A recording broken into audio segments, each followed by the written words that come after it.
With everything going on in the comedy world right now, we brought in one of our Comedy Hype guest analysts, Mr. Rodney Perry, on the show. As a 25-year-plus comedy veteran, it's only right to get Rodney's expert point of view. We've got a few things to cover, from Monique reuniting with Lee Daniels to T.I. doing stand-up and so much more. I can't hear the audio up here. Where you at here? No, I'm gonna have to make sure you come back. It's been a while since, you've been in the studio. How you been? I've been great, man. Telling jokes. The world is opening back up. And I traveled around the country pretty extensively. And nobody's coughed in my face. Well, that's a good thing. Staying healthy, staying clear. Indeed. Out of the way. That's awesome. Now, as I mentioned, there's a few things that I want us to dive into because there's so much going on in comedy world right now. Have you seen where Monique reunited with Lee Daniels on stage? Yeah, I did see that, man. Okay, so I want to take a look at the clip again just to get your fresh reactions, and then we'll talk about it a little bit. So let's take a look at that clip.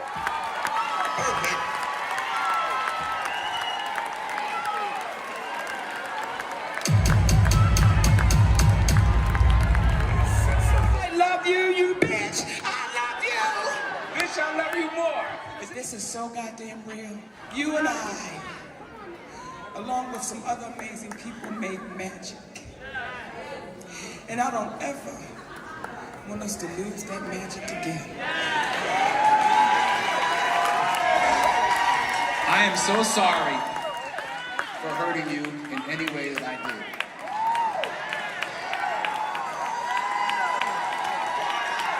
Y'all, she was my best friend. My best friend. Y'all think that Precious was just, that was God working through both of us. And we gonna do it again.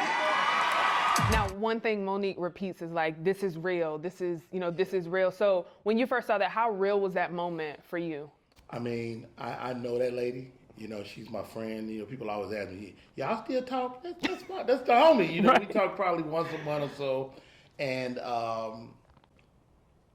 like if you haven't had one of those hugs, that's why you know it's real. Like, she just don't play, man, and she's so fair, and some people would say fair to a fault, but it's one of those things, man, that to see them together, because I know what she told me about when they were shooting and how genuine he was and they were, to have that rift to last 12 years. Right. We're going on 12 years. And so that just did my heart good, man, to see, the unification and, blackballing is real. Yeah. And it's not just Monique. It happens to a lot of people that look like us in this industry. And so to see them reach this place. Who next? Oprah? Mo, who next? Oprah? Who you gonna be friends with? I want to come to the Oprah party. Right. Yeah. No. Make sure you invite me too. Just put me in a suit. You hanging out? I'm just kidding. No. +1. But so let me ask. Where were you when you first seen this clip? Like, what was that moment like for you when this first popped up for you? I'm scrolling on my Instagram. I'm scrolling. I'm like, wait a minute. Is that Lee Daniels? and him and Mo. It was just one of those real moments, man, and I thought I would never see it. Right. In terms of watching her navigate this world for the last decade. We were doing the Monique show, and then all of a sudden we weren't doing the Monique show, and then we just had to kind of make it work and make it happen. And the irony of this whole thing is that blackball is not a black concept. She never lost her fan base. Right. Black women in America still love Monique. Absolutely. Skinny ones and big ones. Absolutely. And so she never lost that. But the mainstream, right, that kind of eluded her for the last decade. And I always say, as long as you don't die, you should get another shot. Absolutely. Here we go. Now, have you been able to speak with Monique since then, or have you all connected since? We traded some phone tags, but I haven't talked to her since that came out. But that I will. Yeah. I will. Yeah. We'll do a chat. So absolutely, I'm sure. And she's always gracious and always dope, and I can't wait. Yeah, I look forward to meeting her one day, one of these days. Now, she gonna hug. She might break your collarbone. now, her doing this, her reuniting with Lee Daniels, but she's also going to do a film with Lee Daniels for Netflix. So what do you hope to see next for Monique? Because, she had the whole fiasco with Netflix, hoping that maybe this cause some resolution there as well. But what are you hoping to see next for her? I mean, Monique can act. Flat out. Yeah. Like, she cold. Like, as an actor as well, she can only help her case by getting on screen. Right. The worst thing can happen to an actor is that the fact he cannot get on screen or she cannot get on screen. And so now the world is opening up and people are apologizing. She's going to get on screen. Yeah. And then the work will speak for itself. What do you say to people that, and I guess I don't want to say choose sides, but weren't quite on Monique's side? When the beginning of everything happened, some people kind of, blackballed or just shunned her a little bit. What do you say to those people, at this moment, now that we're seeing them being reunited and her moving forward despite all that? I mean, I've seen it all. I've seen people support her. I've seen people not support her. And that thing has changed over a decade. Yeah. When Monique said, hey, we're boycotting Netflix, people was like, I got to watch my show. They got my good shows on there. I got to check my net. And so, and how about this? What she was saying was like true. Like she was saying that Netflix wasn't producing original programming with black folks. That was kind of a fact. But we as a collective black don't move like that. Right. And so now you look a decade plus 2 later, I think people, this is what I told Monique. I said, look, there are people, you may never benefit from your stance.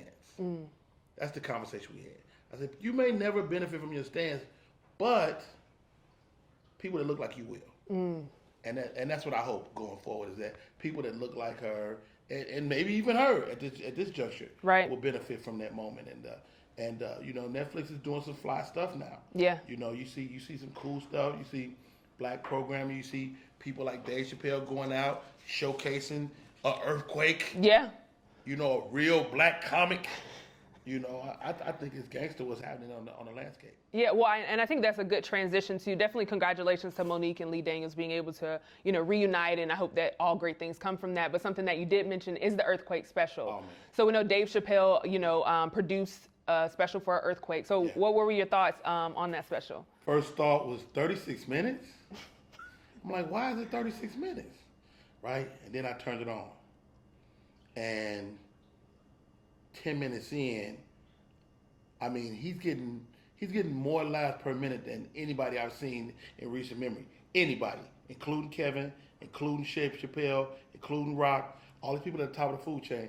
He's getting probably 10 laughs a minute or more, big full room laughs, and just to kind of give your audience this, there are real metrics to what we do.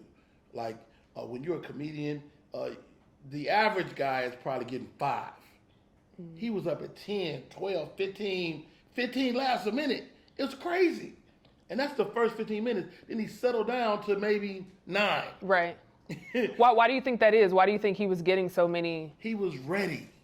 He well, don't get me wrong. I don't want to imply that Quake hasn't always been ready. Right. But, like everything lined up. So let me ask you this, because something that you mentioned was, some of the top dogs that we have, Kevin Hart, Dave Chappelle, and those. But when you look at an Earthquake, there may be a difference between the two. What is that difference, for our audience or for some people that may not understand comedy or, how you have black comedy and then you have mainstream comedy.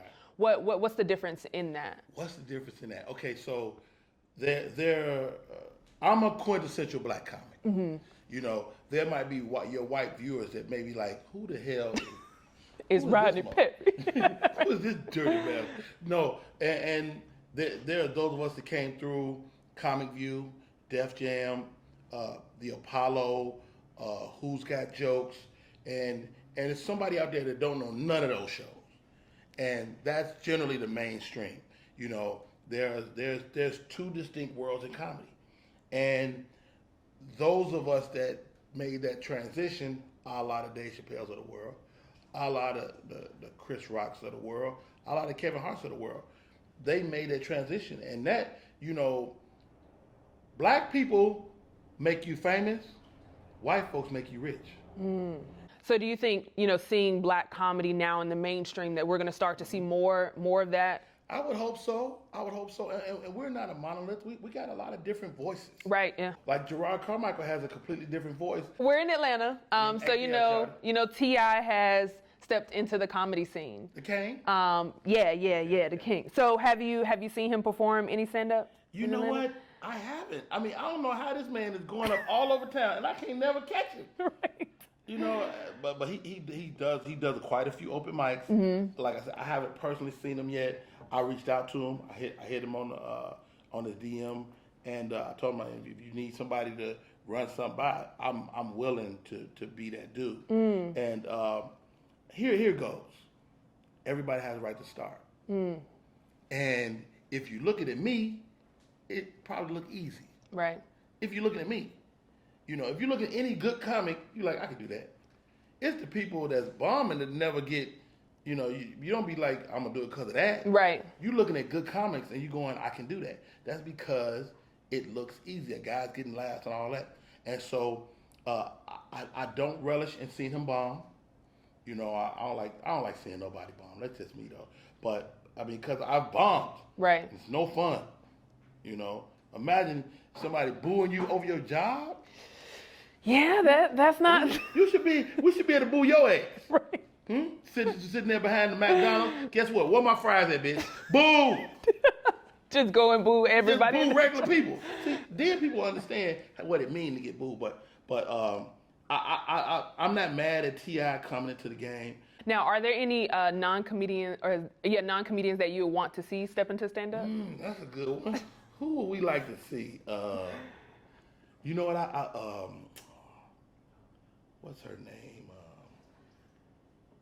The wife from Blackish, Tracy Ellis Ross. Yes. Oh. I would love to see Tracy Ellis Ross do some real deal stand up. I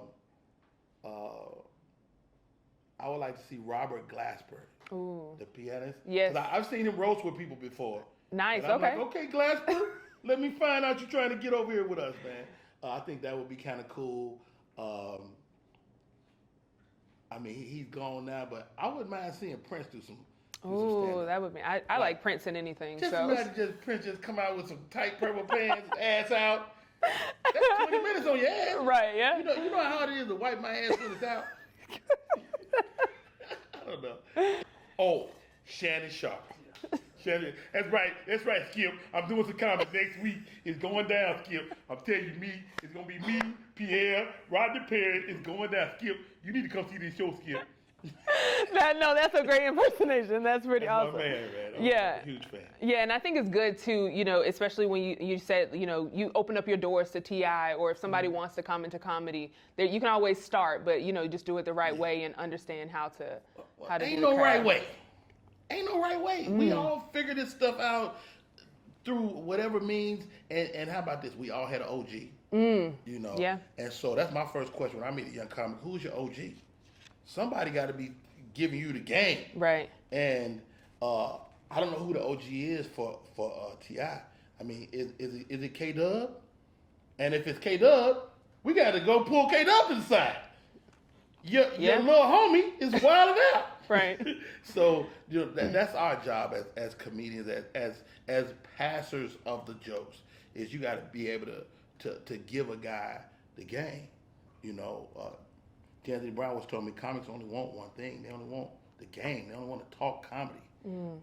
That's why Comedy Hype is so important. Well, we definitely appreciate you. And speaking of OGs, we just had an OG in the house that was able to give perspectives and point of views on these topics. Now, before I let you head out, Mr. OG, I know you have a book on Amazon called Rodney Perry Moments on My Journey. Yeah. Can you tell us a little bit about that? We've documented here on the channel, man, my health issues. We had a stroke 5 years ago. And post-stroke, I got home and I was really reflecting on life. And I wanted to record, well, I wanted to write down what I was thinking in different moments of my life, if for nobody else reading it for my children. And so I sat out and I just started jotting down all these moments. I talked about working with Sid the Entertainer for the first time, and working with people like D.L. Hughley and Monique and Steve Harvey, and going on the road with them and what that was like. I talked about having a stroke and what I went through in those moments. I talked about losing my mom and what that was for me. So I covered a lot in this, small, quick read, 115 pages, and it's been therapeutic to have it out there. So it's available on our platforms, and it's a bunch of moments that I put together in this book. Absolutely, and we'll stay tuned for that audio version too. Audio book is coming. Yeah. Well, congratulations on everything. I love having you in the studio. Always wisdom and fun and jokes. And next time I'll make sure that you and Pierre are together so y'all can. I can't wait to August. Weigh in. I'm gonna bring him. Make sure he argue with you. But thank you so much for joining us. You heard from us. Now we want to hear from you in the comments below. What are your thoughts on all the things that's going on the comedy scene? For Comedy Hype News, I'm Symphony Thompson. What's up, y'all? This your boy K-Rob. And for years, you come to us to get the latest news in comedy and for your favorite comedians. Now you come to us for even more news in the world of sports, music, and pop culture. We're bringing you some of our classic shows you love, like Unforgotten, the Comedy Hype News Show, and more of our one-on-one interviews. We're more than just laughs. With the culture, the leaders in truth, and well, your streamer just got a little more blacker. Welcome to Hype Plus.